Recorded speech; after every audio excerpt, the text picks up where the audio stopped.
J'étais l'enfant doré de la famille jusqu'au choix qu'ils ont tous désapprouvé. J'ai tué mon frère aîné d'une balle en plein cœur, non pas par haine, mais par une justice que seuls les damnés comprennent.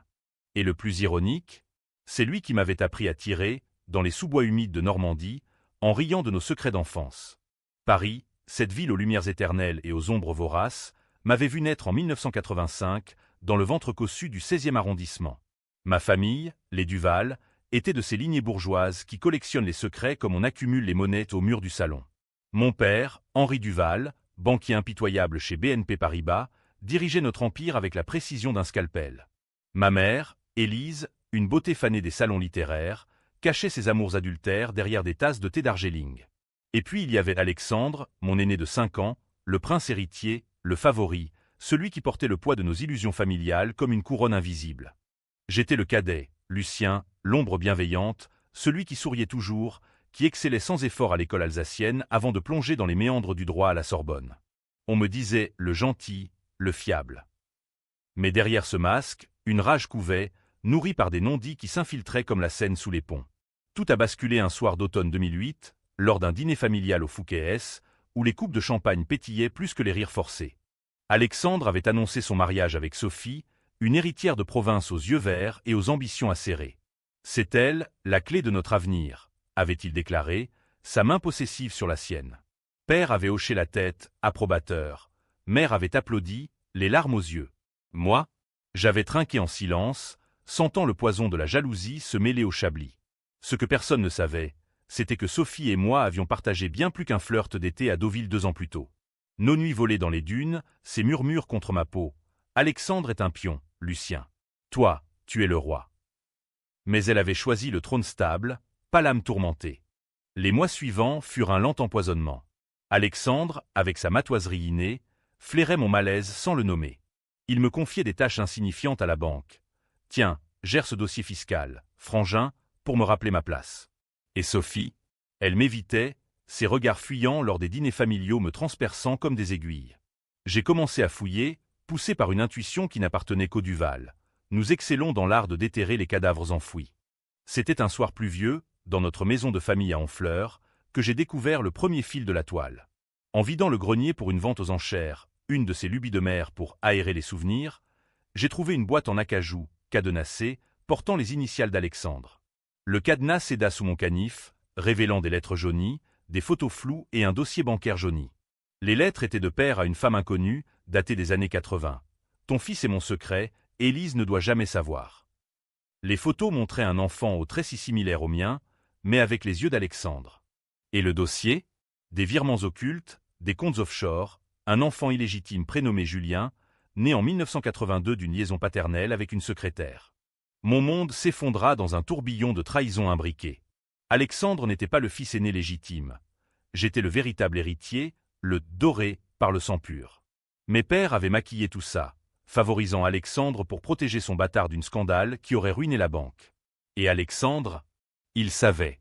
Depuis des années. Les lettres le disaient, protège notre frère, Alexandre. Il est innocent de ce péché.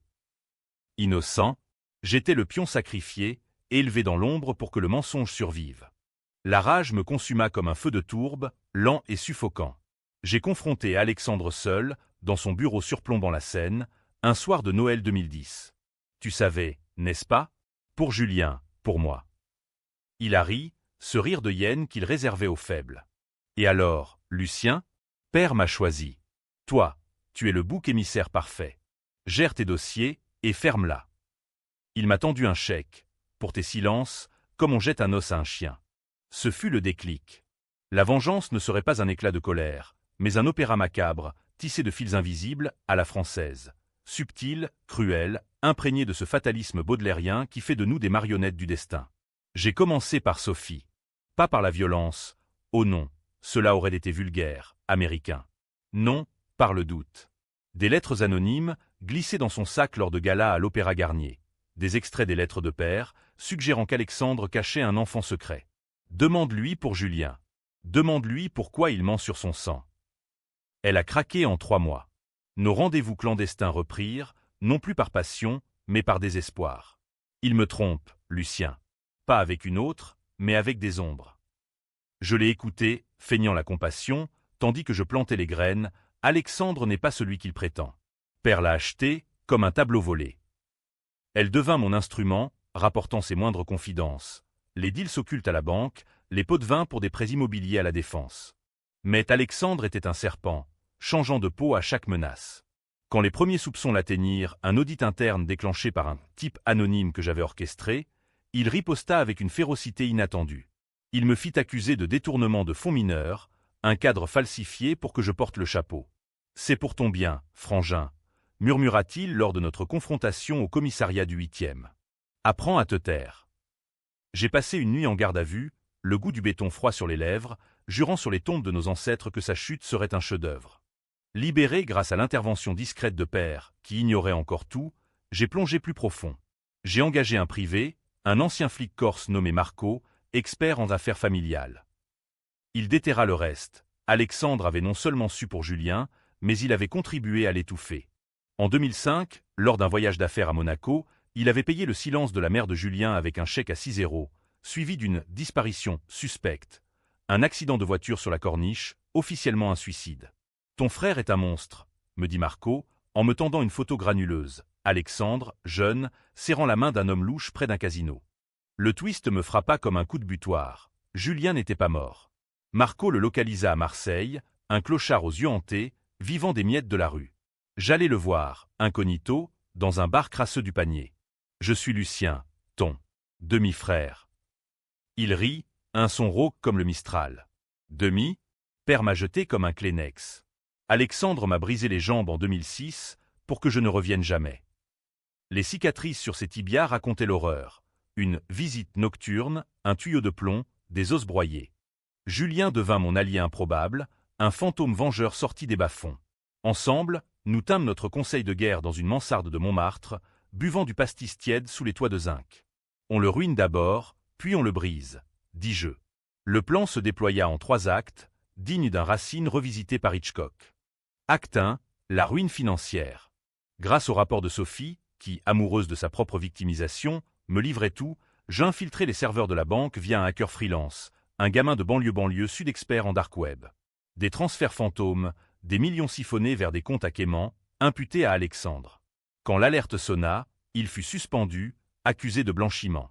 Père, furieux, le convoqua au salon. « Tu as sali notre nom. » Alexandre, acculé, contre-attaqua en pointant du doigt. « Moi. C'est Lucien. Il est jaloux, il complote depuis des années. » Mais les preuves étaient irréfutables, falsifiées avec art, bien sûr. Acte 2, la désintégration personnelle. Julien, avec sa rage primitive, s'occupa de Sophie. Pas de violence physique, trop grossier. Non, une série d'appels anonymes, des photos truquées montrant Alexandre avec des prostituées de Pigalle, des rumeurs semées dans les cercles mondains. Sophie, enceinte de 3 mois, avorta dans une clinique discrète après une découverte. Un test ADN falsifié prouvant que l'enfant n'était pas d'Alexandre, mais d'un amant imaginaire. Il m'a menti sur tout, sanglota-t-elle au téléphone, avant de fuir à Lyon, abandonnant le nid. Alexandre craqua lors d'une réception à l'Élysée, où il mendit un pardon auprès de nos relations haut placées.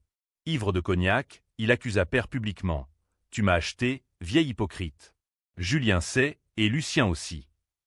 Le scandale éclata dans le monde le lendemain, héritier d'une dynastie bancaire impliquée dans un chantage familial. Père, brisé, fit une attaque la nuit suivante, paralysé d'un côté, réduit à un murmure dans son lit d'hôpital à l'Hôtel-Dieu.